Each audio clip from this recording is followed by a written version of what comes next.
ಆಚಾರ್ಯ ನಮಸ್ಕಾರ ಆಚಾರ್ಯ. ಹರೇನು ಆಚಾರ್ಯ.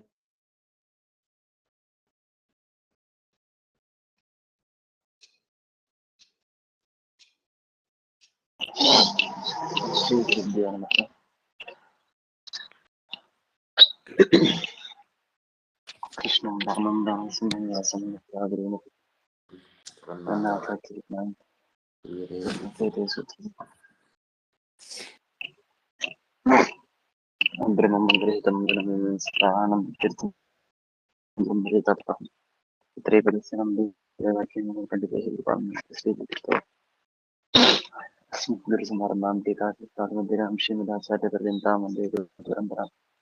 ವಿದ್ಯಾಪೀಠ ವಿಧಾತಾರಂ ವಿದ್ಯಾವಾರ ಚಂದ್ರಂ ವಿದ್ಯಾರ್ಥಿವತ್ಸಲಂ ಮುಂದೆ ಮಹಾಮಹಿಮ ಗುರು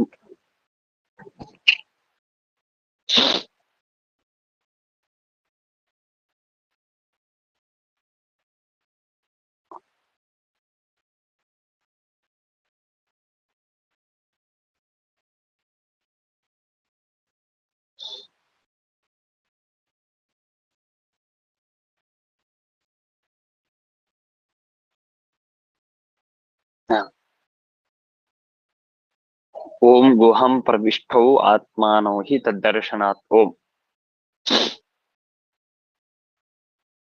ಕೇಳಿಸ್ತಾ ಇದೆಯಲ್ಲ? ಆಚಾರ್ಯ ಕೇಳಿಸ್ತಾ ಇದೆ. ತತ್ತು ಇತಿ ವಚನಂ ವಿಪರಿಣಾಮೇನ ಅನುವರ್ತತೆ. ಆತ್ಮಾನಂ ಆದೇಯಂ ಮಾತಿ ಇತಿ ವ್ಯುತ್ಪತ್ತ್ಯ ಋತಂ ಪಿಬಂತೌ ಇತಿ ಶ್ರುತಿಸ್ಥ ಪಿಬಚ್ಛಬ್ದೋದಿತ ಶುಭಕರ್ಮ ಫಲಭೋಕ್ತಾರೌ ಆತ್ಮ ಅಂತರಾತ್ಮಾಖ್ಯ ವಿಷ್ಣುರೂಪೇ ಏವ ನತು ಜೀವೇಶ್ವರೌ. ನಾವು ಈ ಸೂತ್ರದ ಕೆಲವೊಂದು ವಿಚಾರ ಹಿಂದಿನ ಪಾಠದಲ್ಲಿ ಮಾಡಿದ್ದೇವೆ. ಇಲ್ಲಿ ಶಬ್ದಾರ್ಥ ವಿಚಾರ ಮಾಡೋಣ. ಆತ್ಮಾನೌ ಅಂತನೋ ಶಬ್ದಕ್ಕೆ ಅರ್ಥ ನಾವೇನು ಅಂತ ತಿಳಿದಿದ್ದೇವೆ. ಆತ್ಮ ಹಾಗೂ ಅಂತರಾತ್ಮ ಎಂಬುದಾಗಿ ಎರಡು ರೂಪ ಭಗವಂತಂದು. ಅಂದ್ರೆ ದೇಹ ಹೃದಯದಲ್ಲಿ ಹಾಗೂ ಜೀವನ ಹೃದಯದಲ್ಲಿ ಇರುವಂತಹ ಭಗವಂತನ ಎರಡು ರೂಪ ಅಂತ. ಹೀಗೆ ಅದರಲ್ಲಿ ಆತ್ಮಾನೌ ಅಂತನೋ ಶಬ್ದಕ್ಕೆ ಅರ್ಥವೇನು ಅಂತಂದ್ರೆ ಆದೇಯಂ ಮಾತಿ ಇತಿ ಆತ್ಮ. ಏನು ಆದೇಯಂ ಮಾತಿ ಅಂತಂದ್ರೆ ತನಗೆ ಸ್ವೀಕಾರ ಮಾಡಲು ಯೋಗ್ಯವಾದಂತಹದ್ದು ಯಾವುದೆಯೋ ಅದನ್ನು ಭೋಗ ಮಾಡುವವನು ಅಂತನೂ ಅರ್ಥ ಬರುತ್ತೆ. ಅದನ್ನು ಉಪನಿಷತ್ತಿನಲ್ಲಿ ಯಾವ ಶಬ್ದ ಅಂತ ಹೇಳಂದ್ರೆ ಋತಂ ಪಿಬಂತೌ. ಋತಂ ಪಿಬಂತೌ ಸುಕೃತಸ್ಯ ಲೋಕೆ ಅಂತನೋ ಕಡೆ ಋತಂ ಪಿಬಂತೌ ಅಂತನೋ ಶ್ರುತಿ ಏನಿದೆಯೋ ಇತಿ ಶ್ರುತಿಸ್ಥ ಪಿಬತ್ ಶಬ್ದೋದಿತ. ಈ ಶ್ರುತಿಯಲ್ಲಿ ಇರುವಂತಹ ಏನು ಪಿಬಂತೌ ಅಂತನುವಲ್ಲಿ ಇರುವಂತಹ ಏನು ಪಿಬತ್ ಅಂತನ್ನುವ ಶಬ್ದವಿದೆಯೋ ಆ ಶಬ್ದದಿಂದ ಉದಿತ ಹೇಳಿದಂತಹ ಶುಭ ಕರ್ಮ ಫಲಭೋಕ್ತಾರೌ. ಶುಭವಾದಂತಹ ಯಾವ ಕರ್ಮವಿದೆಯೋ ಆ ಶುಭವಾದಂತಹ ಕರ್ಮದ ಫಲವನ್ನು ಭೋಗ ಮಾಡುವಂತಹ. ಎಲ್ಲ ಅರ್ಥ ನಿಮಗೆ ಆತ್ಮಾರವು ಅಂತನೋದ್ರಿಂದ ಸೂಚನೆ ಆಗ್ತಾ ಇದೆ.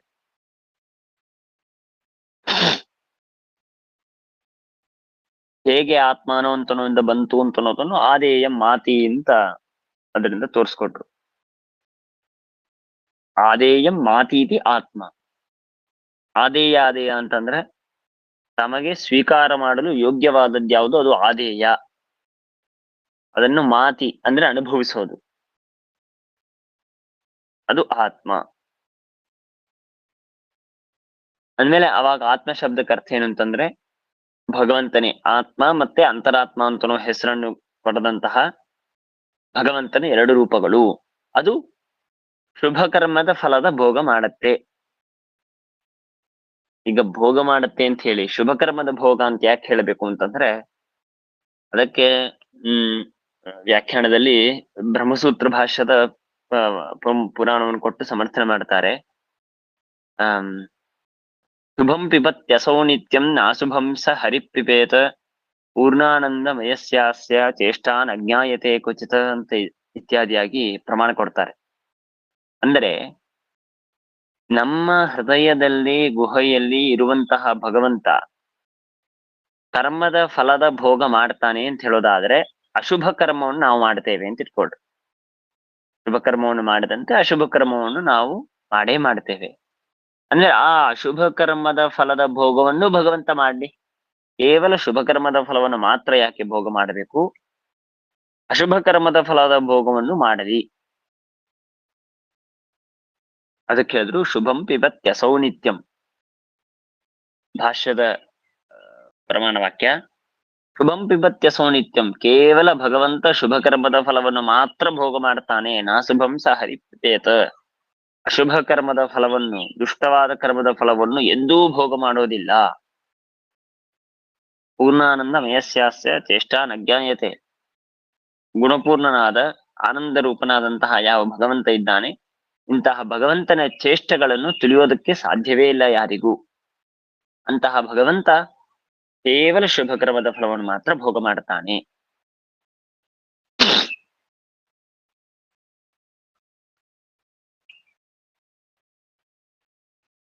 ಇನ್ನ ಆತ್ಮ ಅಂತರಾತ್ಮಾಖ್ಯ ವಿಷ್ಣುರೂಪೇ ಏವ ನತು ಜೀವೇಶ್ವರೌ. ಆತ್ಮ ಹಾಗೂ ಅಂತರಾತ್ಮ ಎಂಬುದಾಗಿ ಎರಡು ರೂಪವನ್ನು ತಾಳಿದಂತಹ ಯಾವ ಭಗವಂತ ಇದ್ದಾನೆ, ಇವನೇ ಗುಹಾಂ ಪ್ರವಿಷ್ಟವು ಆತ್ಮಾನೋ ಅಂತನೋ ಸೂತ್ರದಲ್ಲಿ ಅದೇ ಗುಹಾ ಪ್ರವಿಷ್ಟನಾದವರು ಇಬ್ಬರು ಅಂತಂದ್ರೆ ಪಿಬಂತೌ ಅಂತ ಹೇಳಿ ಆತ್ಮಾನವು ಎಂಬುದಾಗಿ ಉಪನಿಷತ್ತು ಹಾಗೂ ಸೂತ್ರದಲ್ಲಿ ಇರುವ ಶಬ್ದದಿಂದ ಇಬ್ಬರನ್ನು ಸ್ವೀಕಾರ ಮಾಡಲೇಬೇಕು. ಆ ಇಬ್ಬರು ಯಾರು? ಜೀವೇಶ್ವರರು ಅಂತಲ್ಲ, ಭಗವಂತನ ಎರಡು ರೂಪಗಳು. ಆತ್ಮ ಅಂತ ಒಂದು ರೂಪ, ಅಂತರಾತ್ಮ ಅಂತ ಮತ್ತೊಂದು ರೂಪ. ಹೀಗೆ ಎರಡು ರೂಪಗಳನ್ನು ಸ್ವೀಕಾರ ಮಾಡಿ. ಕುತಃ ಯಾಕೆ ಜೀವೇಶ್ವರ ಅಂತ ಹೇಳೋಣ? ಜೀವ ಈಶ್ವರ ಇವರಿಬ್ಬರು ಹೃದಯದಲ್ಲಿ ಇದ್ದಾರೆ. ಈಶ್ವರ ಹಾಗೂ ಜೀವ ಇವರಿಬ್ಬರು ಭೋಗ ಮಾಡ್ತಾರೆ. ಏನ್ ತೊಂದರೆ? ಹೀಗ್ಯಾಕೆ ಹೇಳಬಾರ್ದು? ಅದಕ್ಕಂದ್ರು ಹಿ ಯಸ್ಮಾತ್ ಯಾವ ಕಾರಣ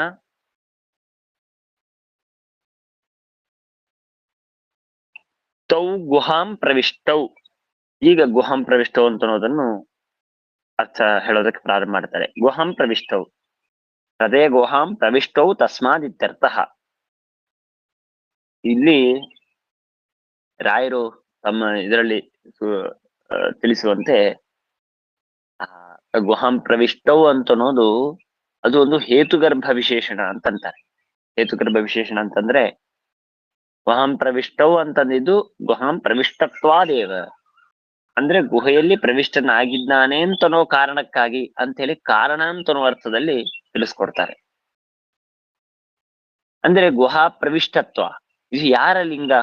ಭಗವಂತನ ಲಿಂಗ. ಅಂದ ಮೇಲೆ ಗುಹಾಂ ಪ್ರವಿಷ್ಟತ್ವ ಎನ್ನುವ ಲಿಂಗವನ್ನು ಪಡೆದಂತಹವರು ಆತ್ಮರು ಅಂತಂತ ಇದ್ದಾರೆ. ಅಂದ್ರೆ ಅವಾಗ ಆತ್ಮ ಅಂದ್ರೆ ಅನ್ನೋ ಶಬ್ದಕ್ಕೆ ನಾವೇನ್ ಮಾಡ್ಬೇಕು? ಭಗವಂತನ ಎರಡು ರೂಪಗಳು ಅಂತ ಅರ್ಥ ಮಾಡ್ಬೇಕೇ ಹೊರತು ಜೀವೇಶ್ವರ ಅಂತ ಸರ್ವತ ಅರ್ಥ ಮಾಡಬಾರದು. ಅರ್ಥ ಆಯ್ತಲ್ಲ? ಇದು ಹೃದಯ ಗುಹಾಂ ಪ್ರವಿಷ್ಟವು ತಸ್ಮಾದ್ ಇತ್ಯರ್ಥ. ಅದಕ್ಕಿಲ್ಲೂ ತಸ್ಮಾತ್ ಅಂತ ಮಾಡಿಬಿಟ್ರು. ಅಂದ್ರೆ ಆ ಕಾರಣದಿಂದ, ಅಂದ್ರೆ ಗುಹಾಂ ಪ್ರವಿಷ್ಟತ್ವ ಅಂತನೋದು ಇದೆ ಅಂತನೋ ತಸ್ಮಾತ್ ಆ ಕಾರಣದಿಂದ ಆತ್ಮಾನವು ಅಂದ್ರೆ ಭಗವಂತನ ಎರಡು ರೂಪಗಳೇ ಋತಂ ಪಿಬಂತವು.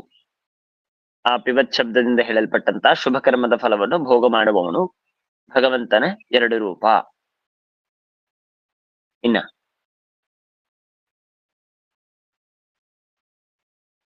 ಆತ್ಮಾನೌಹಿ ತದ್ದರ್ಶನಾತ್ ಅಂತ ನೋಡಿ, ಆತ್ಮಾನೌಹಿ ಅಂತನೋ ಕಡೆ ಹಿ ಅಂತನೋ ಶಬ್ದವಿದೆ. ಆ ಹಿ ಅಂತನೋ ಶಬ್ದಕ್ಕೆ ಅರ್ಥವೇನಂತಂದ್ರೆ ಹೃದಯ ಗುಹಾಸ್ಥಿತತ್ವ ಲಿಂಗಸ್ಯ ಯೋ ವೇದ ಇತಿ ಶ್ರುತಿ ಪ್ರಸಿದ್ಧಿಂ ಸೂಚಯತಿ. ಅಂದ್ರೆ ಹೃದಯ ಗುಹಾ ಸ್ಥಿತತ್ವ, ಹೃದಯ ಗುಹೆಯಲ್ಲಿ ಇರುವಿಕೆ ಅಂತಹ ಏನೊಂದು ಲಿಂಗವಿದೆ, ಹೃದಯ ಗುಹಾ ಸ್ಥಿತತ್ವ ಅಂತ ಅನ್ನೋದು ಇದು ಪ್ರಮಾಣ ಪ್ರಸಿದ್ಧವಾಗಿದೆ ಅಂತನ್ನೋದನ್ನು ಸೂಚಿಸುವುದಕ್ಕಾಗಿ ಸೂತ್ರಕಾರರು ಸೂತ್ರದಲ್ಲಿ ಹಿ ತದ್ದರ್ಶನಾತ್ ಅಂತನೋ ಕಡೆಗೆ ಈ ಅಂತನೋ ಶಬ್ದವನ್ನು ಪ್ರಯೋಗ ಮಾಡಿದ್ದಾರೆ. ಯಾವುದು ವೇದ ಅದು ಅಂತಂದ್ರೆ ಯೋ ವೇದೆ ಇತಿ.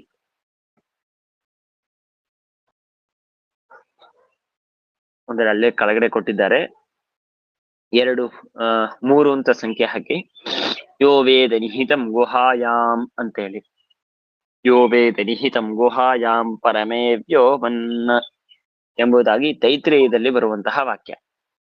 ಆ ವಾಕ್ಯದಿಂದ, ಆ ವೇದ ವಾಕ್ಯದಿಂದ ಪ್ರಸಿದ್ಧವಾಗಿದೆ.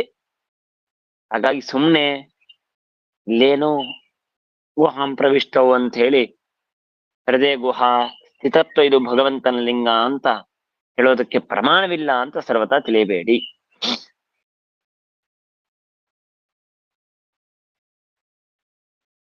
ಆಮೇಲೆ ದ್ವಿರೂಪತೆಯ ಶರೀರ ಹೃದಯ ಗುಹಾ ಸ್ಥಿತತ್ವೇ ಪ್ರಮಾಣಮಃ. ಈಗ 2 ವಿಷಯ. ಒಂದು, ಹೃದಯ ಗುಹೆಯಲ್ಲಿ ಇರುವವನು ಭಗವಂತ, ಅದು ಅವನ ಲಕ್ಷಣ ಅಂತನ್ನೋದಕ್ಕೆ ಪ್ರಮಾಣವೇನು ಅಂತ ವಿಚಾರ ಮಾಡಿದ್ರು. ಈಗ ಯೋ ವೇದ ನಿಹಿತಂ ಗುಹಾಯಾಮ್ ಅಂತಂಬುದೇ. ಇನ್ನ ಅದೇ ರೀತಿಯಾಗಿ ಮತ್ತೊಂದು ವಿಷಯದಲ್ಲಿ ಪ್ರಮಾಣ ವಿಚಾರ ಮಾಡಬೇಕು. ಮತ್ತೊಂದು ಅಂದ್ರೆ ಯಾವುದು? 2 ರೂಪದಿಂದ ಭಗವಂತ ನಮ್ಮಲ್ಲಿ ಪ್ರವೇಶ ಮಾಡಿದ್ದಾನೆ. ಒಂದು ಆತ್ಮ, ಮತ್ತೊಂದು ಅಂತರಾತ್ಮ ಎಂಬುದಾಗಿ ಜೀವ ಹೃದಯ ಆಮೇಲೆ ದೇಹ ಹೃದಯ ಇದರಲ್ಲಿ ಪ್ರವೇಶ ಮಾಡಿದ್ದಾನೆ ಅಂತ ನಾವು ಹಿಂದೆ ತಿಳಿದಿದ್ದೇವೆ. ಈ ವಿಷಯದಲ್ಲಿ ಪ್ರಮಾಣವೇನು? ದ್ವಿರೂಪತೆಯ ಶರೀರ ಹೃದಯ ಗುಹಾ ಸ್ಥಿತತ್ವೇ ಪ್ರಮಾಣಮಾಹ. 2 ರೂಪಗಳಿಂದ ಆತ್ಮ ಅಂತರಾತ್ಮ ಎಂಬುದಾಗಿ 2 ರೂಪವನ್ನು ಸ್ವೀಕಾರ ಮಾಡಿಕೊಂಡು ಭಗವಂತ ಶರೀರ ಹೃದಯ ಗುಹಾ ಸ್ಥಿತತ್ವೇ, ದೇಹದ ಹೃದಯ ಜೀವ ಹೃದಯ ಇದರಲ್ಲಿ ಭಗವಂತ ಇದ್ದಾನೆ ಅಂತನೋ ವಿಷಯದಲ್ಲಿ ಪ್ರಮಾಣವೇನು ಅಂತನ್ನೋದನ್ನು ಹೇಳೋದಕ್ಕಾಗಿ ಸೂತ್ರಕಾರರು ತದ್ದರ್ಶನಾತ್ ಇತಿ, ತದ್ದರ್ಶನಾತ್ ಅಂತಂದ್ರು. ಅಂದರೆ ತತ್ ದರ್ಶನಾತ್ ತದ್ದರ್ಶನಾತ್. ಅಲ್ಲಿ ತತ್ ಅಂತನೋ ಶಬ್ದಕ್ಕೆ ಅರ್ಥ ಏನು ಅಂತಂದ್ರೆ ಅದನ್ನ ವ್ಯತ್ಯಾಸ ಮಾಡ್ಕೊಳ್ಬೇಕು, ತಸ್ಯ ಅಂತ ಮಾಡ್ಕೊಂಡ್ರು. ಅಂದರೆ ತಸ್ಯ ಹರೇಹೇ ಭಗವಂತನ ದ್ವಿರೂಪತೆಯ ಶರೀರ ಹೃದಯ ಗುಹಾ ಸ್ಥಿತತ್ವಸ್ಯ 2 ರೂಪಗಳಿಂದ ಶರೀರ ಹೃದಯ ಗುಹಾ ಅದರಲ್ಲಿ ಇದ್ದಾನೆ ಸ್ಥಿತತ್ವ. ಆ ಗುಹಾ ಸ್ಥಿತತ್ವ ಅಂತನ್ನೋದು ಇದು ಪರಮಾತ್ಮನಿಗೆ 2 ರೂಪವನ್ನು ತಾಳಿಕೊಂಡು ತಾನು ಹೀಗಿದ್ದಾನೆ ಅಂತನ್ನೋ ವಿಷಯದಲ್ಲಿ ಯಾವುದು ಪ್ರಮಾಣ ಅಂತಂದ್ರೆ ದರ್ಶನಾತ್. ಅಂದ್ರೆ ಧರ್ಮ ಸಮಂತ ಇತಿ ಶ್ರುತೌ ಉಕ್ತತ್ವಾದಿತ್ಯರ್ಥ. ಅಲ್ಲೇ ಕೆಳಗಡೆ ಕೊಟ್ಟಿದ್ದಾರೆ ನೋಡ್ರಿ. ಇದು ನಿಮಗೆ ಈ ಮಂತ್ರ ಋಗ್ವೇದದಲ್ಲಿ 10ನೇ ಮಂಡಲ ಅಷ್ಟಕ ಸಂಖ್ಯೆ ಅಂತಂದ್ರೆ 8ನೇ ಅಷ್ಟಕದಲ್ಲಿ ಕೊನೆಯ ಭಾಗದಲ್ಲಿ ಬರುತ್ತೆ. ಅತೀ ಮಹತ್ವ ಸೂಕ್ತ ಇದು. ನಮ್ ಗುರುಗಳು ಇದನ್ನು ಮೇಲಿಂದ ಮೇಲೆ ಪಾರಾಯಣ ಮಾಡಿಸ್ತಾ ಇದ್ರು. ತುಂಬಾ ಮಹತ್ವ, ಭಗವಂತನ ಅಗಮ್ಯ ಮಹಿಮೆಯನ್ನು ಸಮರ್ಥನೆ ಮಾಡುವಂತಹ ಸೂಕ್ತ ಇದು. ಈ ಸೂಕ್ತದಲ್ಲೇನೆ ಭಗವಂತ 2 ರೂಪವನ್ನು ತಾಳಿಕೊಂಡು ತಾನು ಪ್ರವೇಶ ಮಾಡಿದ್ದಾನೆ ಅಂತನ್ನೋದನ್ನು ಮಾತು ಈ ವಿಚಾರದಲ್ಲಿ ಬಂದಿದೆ. ನಾವು ಹಿಂದೆನೆ ವಿಚಾರದಲ್ಲಿ ಕಾಟಕೋಪನಿಷತ್ತಿನ ಪ್ರಮಾಣದಲ್ಲೂ ತಿಳಿದಿದ್ದೇವೆ. ಆಮೇಲೆ ಹೃದಯ ಗುಹೆಯಲ್ಲಿ ಇರುವವನು ಅಂತನ್ನೋದಲ್ಲಿ ಯೋ ವೇದ ನಿಹಿತಂ ಗುಹಾಯಾಮ್ ಅಂತನ್ನುವ ಪ್ರಮಾಣವನ್ನು ತಿಳಿದಿದ್ದೇವೆ. ಆದ್ರೆ 2 ರೂಪಗಳಿಂದಾಗಿ ಅಂತನ್ನೋದನ್ನು ನಾವು ಹಿಂದಿನ ಪಾಠದಲ್ಲಿ ಭಾಷ್ಯದಲ್ಲಿ ಶ್ರೀಮದಾಚಾರ್ಯ ಸಮರ್ಥನೆ ಮಾಡಿದಂತಹ ಆತ್ಮ ಅಂತರಾತ್ಮೇತಿ ಹರಿಹಿ ಏಕಯೇವ ದ್ವಿಧಾ ಸ್ಥಿತಃ ಅಂತ ಇತ್ಯಾದಿಯಾದ ಪುರಾಣ ವಚನದಿಂದ ನಾವು ಶ್ರೀಮದಾಚಾರ್ಯ ಸಮರ್ಥನೆಯಿಂದ ತಿಳಿದಿದ್ದೇವೆ. ಆ ವಿಷಯದಲ್ಲಿ ವೇದ ಪ್ರಮಾಣವನ್ನು ಸಮರ್ಥನೆ ಮಾಡೋದಕ್ಕಾಗಿ ಇಲ್ಲಿ ತದ್ದರ್ಶನಾತ್ ಅಂತ ಸೂತ್ರದಲ್ಲಿಟ್ಟರು. ಅಂದರೆ ವಾಕ್ಯ ಯಾವುದು ಅಂದ್ರೆ ಇದೆ, ಧರ್ಮ ಸೂಕ್ತ ಅಂತಂತಾರೆ. ಧರ್ಮ ಸಮಂತ ತ್ರಿವೃತಂ ವ್ಯಾಹಾಪತುಸ್ತಜೋರ್ಜುಷ್ಟಿಂ ಮಾತರಿಶ್ವಾ ಜಗಾಮ ಅಂತ ಹೀಗೆ ಪ್ರಾರಂಭ ಆಗತ್ತೆ. ಆ ಮಂತ್ರದಲ್ಲಿ ಸಮರ್ಥನೆ ಮಾಡಿದೆ ಶ್ರುತೌ ಉಕ್ತತ್ವಾತ್. ಈ ವೇದ ವಾಕ್ಯದಲ್ಲಿ ಈ ಮಂತ್ರ ಪ್ರಸಂಗದಲ್ಲಿ ಹೇಳಿದ್ದಾರೆ ಭಗವಂತ 2 ರೂಪವನ್ನು ತಾಳಿದ್ದಾನೆ, ವಿರೂಪದಿಂದಾಗಿ ಭಗವಂತ ಪ್ರವೇಶ ಮಾಡಿದ್ದಾನೆ ಅಂತನೋ ಅಂಶ ಆ ಸೂತ್ರದಲ್ಲಿ ಸೂಕ್ತದಲ್ಲಿ ಸಮರ್ಥನೆ ಮಾಡಿದ್ದರಿಂದ ನಮಗೆ ಏನೋ ಜೀವೇಶ್ವರರು ಇಬ್ಬರು ಋತಂ ಪಿಬಂತೌ ಪಿಬಂತೌ ಅಂತಂದ್ರೆ ಇಬ್ಬರು ಭೋಗ ಮಾಡುವವರು ಅಂತ ಸ್ಪಷ್ಟವಾಗಿ ಹೇಳಿದ್ದಾರೆ. ಆತ್ಮಾನೌ ಅಂತ ದ್ವಿವಚನ ಪ್ರಯೋಗ ಮಾಡಿದ್ದಾರೆ. ಈ ನಮ್ಮ ದೇಹದ ಹೃದಯದಲ್ಲಿ ಈ ನಮ್ಮ ದೇಹದ ಒಳಗಡೆಗೆ ಇರುವವನು ಜೀವ ಒಬ್ಬ, ಪರಮಾತ್ಮ ಒಬ್ಬ ಅಂತ ಇತ್ತೆ. ಈ ವಿಚಾರವನ್ನು ಇಟ್ಟುಕೊಂಡು ಜೀವ ಮತ್ತೆ ಪರಮಾತ್ಮನ ಪ್ರವೇಶ ಮಾಡಿದ್ದಾರೆ ಅಂತ ಇಲ್ಲಿ ಅರ್ಥ ಮಾಡ್ಕೊಂಡ್ಬಿಡ್ತೇವೆ ನಾವು. ಹಾಗೆ ಸರ್ವತಾ ಮಾಡಬಾರದು ಅಂತನ್ನೋದಕ್ಕಾಗಿ ತದ್ದರ್ಶನ ಎಂಬುದಾಗಿ ಆ ವಿಷಯದಲ್ಲಿ ಸೂತ್ರಕಾರರು ಋಗ್ವೇದದ ಘರ್ಮಾಸಮಂತ ಅಂತನ್ನುವಂತಹ ಶ್ರುತಿ ಪ್ರಮಾಣವನ್ನು ಸೂಚನೆ ಮಾಡಿ, ಎರಡು ರೂಪದಲ್ಲಿ ಇದ್ದಾನೆ ಅಂತ ಅನ್ನೋದಕ್ಕೂ ಒಂದು ವೇದ ಪ್ರಮಾಣವನ್ನು ಕೊಟ್ರು. ಆಮೇಲೆ ಹೃದಯ ಗುಹಾ ಸ್ಥಿತತ್ವ ಇದು ಭಗವಂತನ ಲಿಂಗ ಹೊರತು ಬೇರೆಯವರಿಗೆ ಹೇಳಬಾರದು ಅಂತನ್ನೋದಕ್ಕಾಗಿಯೂ ಒಂದು ಹಿ ಅಂತನೋ ಶಬ್ದದಿಂದ ಯೋ ವೇದ ನಿಹಿತಂ ಗುಹಾಯಾಮ್ ಅಂತನ್ನುವಂತಹ ಶ್ರುತಿಯನ್ನು ಪ್ರಮಾಣವನ್ನಾಗಿ ಕೊಟ್ಟು ಸಮರ್ಥನ ಮಾಡಿ ಕೊಟ್ಟು ಈ ಹೃದಯ ಗುಹೆಯಲ್ಲಿ ಭಗವಂತ ಎರಡು ರೂಪದಿಂದ ಪ್ರವೇಶ ಮಾಡಿ ಶುಭ ಕರ್ಮದ ಫಲದ ಭೋಗ ಮಾಡ್ತಾನೆ ಅಂತ ಇಷ್ಟು. ಇಲ್ಲಿ ಪಾಠದ ಸಮಯದಲ್ಲಿ ಈ ಸೂತ್ರದ ವಿಚಾರವಾಗುವಾಗ ನಮ್ಮ ಗುರುಗಳು ಒಂದು ದೃಷ್ಟಾಂತ ಕೊಟ್ಟಿದ್ರು, ಒಂದು ಎಕ್ಸಾಂಪಲ್ ಏನಂದ್ರೆ, ಈಗ ಹೃದಯದಲ್ಲಿ ಇದ್ದದ್ದರಿಂದ ಗುಹಾ ನಿಹಿತತ್ವ ವೇದ ಹೇಳಿದೆ, ಯೋ ವೇದ ನಿಹಿತಂ ಗುಹಾಯಾಮ ಎಂಬುದಾಗಿ, ಅಥವಾ ಇನ್ನು ಅನೇಕ ಉಪನಿಷತ್ತುಗಳು ಎಲ್ಲ ಕಡೆಗೆ ಹೃದಯ ಗುಹದಲ್ಲಿ ವಾಸ ಮಾಡುವವನು ಭಗವಂತ ಅಂತ ಅನೇಕ ವಚನಗಳಿಂದಾಗಿ ಭಗವಂತನಿಗೆ ಮಾತ್ರ ಹೇಳಿದ್ದುಂಟು. ಜೀವ ಇಲ್ಲವಾ ಈ ನಮ್ಮ ಈ ದೇಹದಲ್ಲಿ? ಜೀವ ಇಲ್ಲದೆ ಹೋದ್ರೆ ಇದು ನನ್ನ ದೇಹ, ನನ್ನ ಹೃದಯ, ನಾನು ಅಂತನೋ ವ್ಯವಹಾರ ಹೇಗ್ ಮಾಡ್ತೀರಾ ನೀವು? ಸೊ ಈ ದೇಹದಲ್ಲಿ ಭಗವಂತ ಇದ್ದಾನೆ ಹೇಗೋ, ಆ ಭಗವಂತ ಇರೋದು ಯಾಕೆ? ಈ ಜೀವನಿಗೆ ನಿಯಾಮಕನಾಗಬೇಕು ಅಂತ ಅನ್ನೋದಕ್ಕಾಗಿ ಇದ್ದಿದ್ದು. ಅಂದ್ಮೇಲೆ ಈ ಜೀವನೂ ಈ ದೇಹದಲ್ಲಿದ್ದಾನೆ, ಈ ಭಗವಂತನೂ ಈ ದೇಹದಲ್ಲಿದ್ದಾನೆ ಅಂತಂದ್ಮೇಲೆ ಹೃದಯ ಗುಹೆಯಲ್ಲಿ ಇರುವಾಗ ಈ ಹೃದಯ ಗುಹಾ ಸ್ಥಿತತ್ವ ಅಂತ ಅನ್ನೋದು ಕೇವಲ ಭಗವಂತನ ಲಿಂಗ ಅಂತ ಹೇಗೆ ಹೇಳೋದು ನಾವು? ಸಿಂಪಲ್, ಇದು ಏನು ಪ್ರಮಾಣ ಅಥವಾ ಯಾವ ಶ್ರುತಿ ಸ್ಮೃತಿ ಯುಕ್ತಿ ಯಾವುದು ವಿಚಾರ ಇಲ್ಲ, ಸಿಂಪಲ್ ಪ್ರಶ್ನೆ. ಇಬ್ಬರು ಇದ್ದಾರೆ ಅಂದ್ರೆ ಇಬ್ಬರು ಇದ್ದಾರೆ ಅಂತ ಹೇಳ್ಬೇಕು. ಸೊ ಇಬ್ಬರಿಗೂ ಆ ಧರ್ಮ ಬಂದ್ಬಿಟ್ರೆ ಇದು ಭಗವಂತನ ಅಸಾಧಾರಣ ಲಿಂಗ ಅಂತ ಹೆಂಗಾಗತ್ತೆ? ಭಗವಂತನಿಗೆ ಮಾತ್ರ ಹೇಳಿದ್ರೆ ಜೀವನಿಗೆ ಯಾಕೆ ಬಿಡಬೇಕು? ಜೀವ ಇದ್ದಾನೆ ಅಲ್ವಾ? ಜೀವನು ಇದ್ದಾನೆ ಅಂತಂದ್ಮೇಲೆ ಹೃದಯ ಗುಹಾ ಸ್ಥಿತತ್ವ ಇದು ಯಾವ ರೀತಿಯಾಗಿ ಭಗವಂತನ ಲಕ್ಷಣವೋ ಹಾಗೆ ಜೀವನ ಲಕ್ಷಣವೂ ಹೌದು. ಭಗವಂತನ ಲಕ್ಷಣ ಅಂತ ಯಾಕೆ ಹೇಳಿದ್ರಿ? ಭಗವಂತ ಇದ್ದಿದ್ದಕ್ಕೆ ಭಗವಂತನ ಲಕ್ಷಣ ಅಂತ ಹೇಳಿದ್ರಿ. ಅಂದ್ರೆ ಜೀವನು ಇದ್ದಾನೆ ಅಂದ್ರೆ ಜೀವನ ಲಕ್ಷಣ ಅಂತ ಯಾಕೆ ಹೇಳಬಾರದು ಅಂತ ನಮಗೆ ಸಿಂಪಲ್ ಪ್ರಶ್ನೆ ಬರಬಹುದು. ಅದಕ್ಕೆ ನಾವು ರೋಳಿ ಈ ರೀತಿಯಾಗಿ ಸಮಾಧಾನ ಹೇಳಿದ್ರು. ಏನಂದ್ರೆ, ಕೃಷ್ಣ ಅರ್ಜುನರು ಇರ್ತಾರೆ ರಥದಲ್ಲಿ, ಅಥವಾ ಕೃಷ್ಣ ಅರ್ಜುನರು ಬೇಡ, ಇನ್ಯಾರೋ ಒಂದು ಅಧಮರಾದಂತಹ ಯಾರೋ ಒಬ್ಬ ರಥದಲ್ಲಿ ರಥವನ್ನು ಓಡಿಸೋದಂತಹ ಚಾಲಕರಾಗಿ, ಆ ರಥಿಕರಾಗಿ ಅವರು ಇರ್ತಾರೆ. ಆಮೇಲೆ ಆ ರಥದ ಮೇಲ್ಗಡೆ ಈ ಮಾಟು ಬಂಡಿ ಅಂತ ನೋಡ್ರಿ, ಚಕಡಿ ಬಂಡಿ, ಅದನ್ನ ಓಡಿಸುವಂತ ಒಬ್ಬ ವ್ಯಕ್ತಿ ಇರ್ತಾನೆ. ಆಮೇಲೆ ಅದ್ರ ಹಿಂದೆ ಕೂತು ಪ್ರಯಾಣ ಮಾಡುವಂತ ಮತ್ತೊಬ್ಬನು ಇರ್ತಾನೆ. ರಥಿಕಾಹ ಅಂತ ಒಂದು ಶಬ್ದವನ್ನು ಪ್ರಯೋಗ ಮಾಡಿದೆ. ರಥಿಕಹ, ರಥಿಕಹ ಅಂದ್ರೆ ರಥದಲ್ಲಿ ಇದ್ದವನು ಅಂತ. ಯಾರಿಗ್ ನಾನಂದೆ? ಯಾರು ಡ್ರೈವರ್ ಇದ್ದಾರೆ ಅವ್ರಿಗೆ ಹೇಳಲ್ಲ ನಾವು.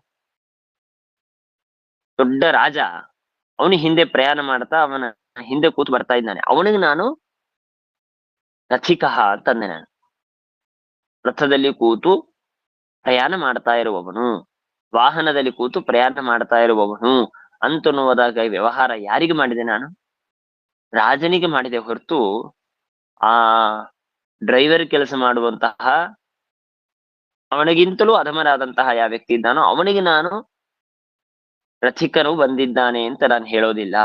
ವಾಹಕಃ ಆಗತಃ ಅಂತ ಹೇಳೋದಿಲ್ಲ.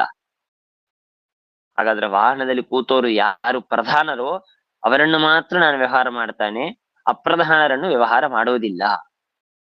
ಹಾಗೆ ಈ ಹೃದಯ ಗುಹೆಯಲ್ಲಿ ಜೀವನೂ ಇರ್ತಾನೆ, ಭಗವಂತನೂ ಇರ್ತಾನೆ. ಅದರಲ್ಲಿ ಪ್ರಧಾನರಾದಂತಹ ಯಾವ ಭಗವಂತ ಇದ್ದಾನೆ, ಅವನಿಗೆ ಮಾತ್ರ ಗುಹಾನಿಹಿತತ್ವ ಅಂತನ್ನೋದರ ಲಕ್ಷಣ, ಅವನ ಅಸಾಧಾರಣ ಧರ್ಮ ಅಂತ ನಾವು ವ್ಯವಹಾರ ಮಾಡ್ತೇವೆ. ಇದೇ ದೇಹದಲ್ಲಿ ಅಪ್ರಧಾನನಾಗಿರುವಂತಹ ಯಾವ ಜೀವ ಇದ್ದಾನೋ ಈ ಜೀವನ ವ್ಯವಹಾರ ಅವನ ವಿಷಯ ಸಂಬಂಧಪಟ್ಟ ಮಾತನ್ನು ನಾವು ಮಾತಾಡೋದಿಲ್ಲ. ಅತೀ ಪ್ರಸಿದ್ಧವಾದ ಉದಾಹರಣೆ ನಮ್ ಗುರುಳಿ ವಿಷಯ ಈ ಸೂತ್ರದ ಅಂದ್ರೆ ಸುಧಾ ಪಾಠದ ಸಮಯದಲ್ಲಿ ನಾವು ಪ್ರಶ್ನೆ ಮಾಡಿದ ಈ ಒಂದು ಎಕ್ಸಾಂಪಲ್ ನಮಗೆ ಕೊಟ್ಟಿದ್ರು. ಅತೀ ಸಿಂಪಲ್ ಪ್ರಶ್ನೆ, ಇಬ್ಬರು ಇದ್ದ ಮೇಲೆ ಯಾಕೆ ಒಬ್ಬರನ್ನು ಮಾತ್ರ ನಾವು ಗುಹಾನಿಹಿತರು ಅಂತ ಕರಿತೇವೆ? ಹೀಗೆ ಇನ್ನ ಇದೇ ಅಂಶದಲ್ಲಿ ಇದೇ ಮಾತಿಗೆ ಆ ಇನ್ನೊಂದು ಸೂತ್ರದ ವ್ಯಾಖ್ಯಾನ ಮಾಡುವಾಗ ಆ ಈ ಬ್ರಹ್ಮಮೀಮಾಂಸಾ ಶಾಸ್ತ್ರಕ್ಕೆ ಶಾರೀರಿಕ ಮೀಮಾಂಸಾ ಅಂತ ಕರೀತಾರೆ. ಹೆಚ್ಚು ಈ ಶಬ್ದ ಕೇಳಿರೋದಿಲ್ಲ ಅಥವಾ ಕೇಳಿರ್ಬೋದು ಕೆಲವರು. ಬ್ರಹ್ಮಮೀಮಾಂಸಾ ಅಂತ ನಾವೇನ್ ಶಬ್ದದಿಂದ ಕರಿತೇವೆ, ಹಾಗೆ ಶಾರೀರಿಕ ಮೀಮಾಂಸಾ ಅಂತ ಶಬ್ದದಿಂದ ಕರೀತಾರೆ. ಇದಕ್ಕೆ ಟೀಕಾಕೃತ್ಪಾದರು ವ್ಯಾಖ್ಯಾನ ಮಾಡಿದ್ದಾರೆ. ಏನು ಶಾರೀರಿಕ ಮೀಮಾಂಸಾ ಅಂತ ಶಬ್ದಕ್ಕೆ ಅರ್ಥ ಏನು ಅಂತಂದ್ರೆ, ಶರೀರೇ ಭವಃ ಶಾರೀರ, ಶಾರೀರವೇವ ಶಾರೀರಕ ಅಂತ ಮಾಡಿ ಹೇಳ್ತಾರೆ. ಅಂದರೆ ಏನು ಅಂದ್ರೆ ಸೇಮ್ ಇದೇ ಅರ್ಥ ಬರುವಂತಹ ಶಬ್ದ. ಅದಕ್ಕಾಗಿ ನಾನು ಅದನ್ನ ಹೇಳ್ತಾ ಇದ್ದೇನೆ. ಶರೀರದಲ್ಲಿ ಇದ್ದವರು ಶಾರೀರಕರು. ಶರೀರ ಅಂದ್ರೆ ನಮ್ಮ ದೇಹ, ಹೌದಾ? ಶಾರೀರಕ ಅಂದ್ರೆ ಶರೀರದಲ್ಲಿ ಇದ್ದಂತಹವರು ಯಾರೋ ಅವರ ಮೀಮಾಂಸಾ, ಅವರ ಜಿಜ್ಞಾಸೆ, ಇದು ಶಾರೀರಿಕ ಮೀಮಾಂಸಾ. ಇದಕ್ಕೆ ಪೂರ್ವ ಪಕ್ಷಗಳು ಏನ್ ಅರ್ಥ ಮಾಡ್ತಾರೆ ಅಂದ್ರೆ, ಶರೀರದಲ್ಲಿ ಇದ್ದಂಥವ್ರು ಯಾರೋ ಅವರ ಮೀಮಾಂಸಾ. ಶರೀರದಲ್ಲಿ ಯಾರಿದ್ದಾನೆ? ಜೀವನ ಇದ್ದಾನೆ, ಪರಮಾತ್ಮನು ಇದ್ದಾನೆ. ಅಲ್ಲ, ಜೀವ ಬ್ರಹ್ಮರಿಗೆ ಅಭೇದವಿದೆ ಅಂದ್ಮೇಲೆ ಜೀವನಿದ್ದಾನೆ ಅಂದ್ರೆ ಏನು, ಬ್ರಹ್ಮ ಇದ್ದಾನೆ ಅಂದ್ರೆ ಏನು, ಅವರ ಮೀಮಾಂಸಾ, ನಮಗೇನು ತೊಂದರೆ ಇಲ್ಲ. ಆದ್ರೆ ನಾವು ನಮ್ ಸಿದ್ಧಾಂತದಲ್ಲಿ ನಾವೇನ್ ಅರ್ಥ ಮಾಡ್ತೇವೆ ಅಂದ್ರೆ, ಶರೀರದಲ್ಲಿ ಇರುವಂತಹ ಯಾವ ಭಗವಂತ ಇದ್ದಾನೋ, ಬ್ರಹ್ಮ ಸರ್ವೋತ್ತಮನಾದ ಪರಮಾತ್ಮ, ಅವನ ಜಿಜ್ಞಾಸ, ಇದು ಶಾರೀರಿಕ ಮೀಮಾಂಸಾ ಅಂತ ಮಾಡ್ಬೇಕು. ಅಲ್ಲ, ನಮ್ಮ ಪ್ರಕಾರ ಭೇದವಿದೆ ಅಂದ್ಮೇಲೆ ಭಗವಂತ ಇರುವಂತೆ ಜೀವನೂ ಇದ್ದಾನೆ. ಸೊ ಶಾರೀರಕ ಅಂದ್ರೆ ಜೀವ, ಅವನ ಮೀಮಾಂಸಾ.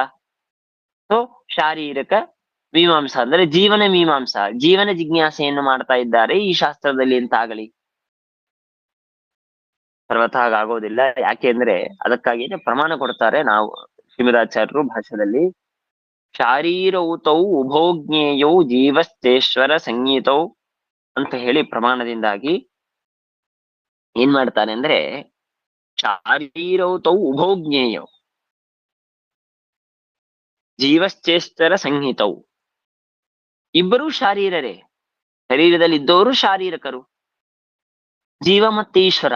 ಆದರೆ ಅದರಲ್ಲಿ ಪ್ರಧಾನರಾದಂಥವ್ರು ಯಾರೋ ಅವರನ್ನು ಮಾತ್ರ ಶಾರೀರಕ ಅಂತನೋ ಶಬ್ದದಿಂದ ಸ್ವೀಕಾರ ಮಾಡ್ತೇವೆ. ಅಪ್ರಧಾನರಾದಂತಹ ಜೀವನನ್ನು ಶಾರೀರಕ ಅಂತನೋ ಶಬ್ದದಿಂದ ಸ್ವೀಕಾರ ಮಾಡೋದಿಲ್ಲ.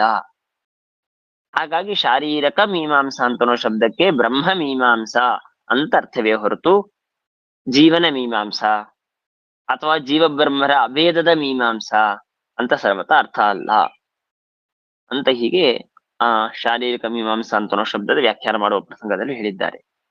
ಆಮೇಲೆ ನಾವು ಲೌಕಿಕವಾದ ಉದಾಹರಣೆ ನಾವು ತಿಳಿದಿದ್ದು, ಒಂದು ವಾಹನ, ಅದರಲ್ಲಿ ಡ್ರೈವರನ್ನು ಬಂದಿದ್ದಾನೆ ಅಂತ ವ್ಯವಹಾರ ಮಾಡೋದಿಲ್ಲ. ಅದರಲ್ಲಿ ರಾಜರು, ಒಳ್ಳೆ ದೊಡ್ಡ ಯೋಗ್ಯರಾದ ಸಾಧುರು, ದೊಡ್ಡವರು ಯಾರಿದ್ದಾರೋ ಮಹಾನುಭಾವರು, ಅವರಿಗೆ ನಾವು ಬಂದಿದ್ದಾರೆ ಈ ವಾಹನದಲ್ಲಿ ಅಂತ ವಾಹಕರು ಅಂತ ವ್ಯವಹಾರ ಮಾಡ್ತೇವೆ. ಅದರಂತೆ ಗುಹಂ ಪ್ರವಿಷ್ಟೌ ಆತ್ಮಾನೋ ಹಿ ತದ್ದರ್ಶನ ಅಂತನೋ ಸೂತ್ರದಲ್ಲಿ ಸೂಚನೆ ಮಾಡಿದೆ. ಗುಹಂ ಪ್ರವಿಷ್ಟೌ ಎನ್ನುವ ಗುಹಾ ನಿಹಿತತ್ವ, ಸ್ಥಿತತ್ವ ಅಂತನ್ನುವ ವೇದದಲ್ಲಿ ಯೋ ವೇದ ನಿಹಿತಂ ಅಂತನೋ ವೇದದಲ್ಲೂ ಸೂಚನೆ ಮಾಡಿದಂತಹ ಏನೊಂದು ಧರ್ಮವಿದೆ, ಇದು ಸರ್ವತಾ ಜೀವನಲ್ಲಿ ಇಲ್ಲ ಅಂತಲ್ಲ, ವ್ಯವಹಾರ ಮಾಡಲ್ಲ, ಅವನ ಲಕ್ಷಣ ಅಂತ ಹೇಳೋದಿಲ್ಲ. ಅವನು ಇದ್ದರೂ ಅವನ ಲಕ್ಷಣ ಅಂತ ಹೇಳಲ್ಲ, ಕೇವಲ ಭಗವಂತನ ಲಕ್ಷಣ ಅಂತ ವ್ಯವಹಾರ ಮಾಡ್ತೇವೆ. ಇದು ಅತಿ ಪ್ರಧಾನವಾದದ್ದು, ಸಿಂಪಲ್ ಆಗಿ ನಾವು ತಿಳ್ಕೊಳ್ಬೇಕು ಯೋಗ್ಯವಾದಂತಹ ಒಂದು ಇದು. ಅಲ್ಲಿ ಶಾರೀರಿಕ ಮೀಮಾಂಸಾ ಅಂತನೋ ಕಡೆಗೆ ಟೀಕಾಕೃತ್ಪಾದ ಸೂಚನೆ ಮಾಡಿದ್ದಾರೆ. ಕೆಲವೊಂದು ಲೌಕಿಕ ಉದಾಹರಣೆ ಇದರಿಂದ ನಾವು ಇದನ್ನು ತಿಳ್ಕೊಳ್ಬಹುದು. ಇನ್ನು ಮುಂದಿನ ಸೂತ್ರದಲ್ಲಿ ಮತ್ತೊಂದು ಯುಕ್ತಿಯನ್ನು ಕೊಟ್ಟು ಸಮರ್ಥನೆ ಮಾಡ್ತಾರೆ. ಇಷ್ಟು ಅದೇ ಈಗ ಈ ಸೂತ್ರಕ್ಕೂ ಅನೇಕ ವಿಷಯಗಳು ಕವರ್ ಮಾಡಿದ್ದೇವೆ, ಆದ್ರೆ ಪೂರ್ಣ ಮುಗಿದಿದೆ ಅಂತ ಆಗಲ್ಲ. ಎಷ್ಟು ನಂಗೆ ನೆನಪಾಗಿದೋ ಅಷ್ಟು ಹೇಳಿದ್ದೇನೆ. ಮತ್ತೆ ನಾವು ನಾಳೆ ಮುಂದಿನ ಸೂತ್ರ ಮಾಡೋಣ. ಶ್ರೀಕೃಷ್ಣ. ಆಯ್ತು ನಮಸ್ಕಾರ ಆಚಾರ್ಯ.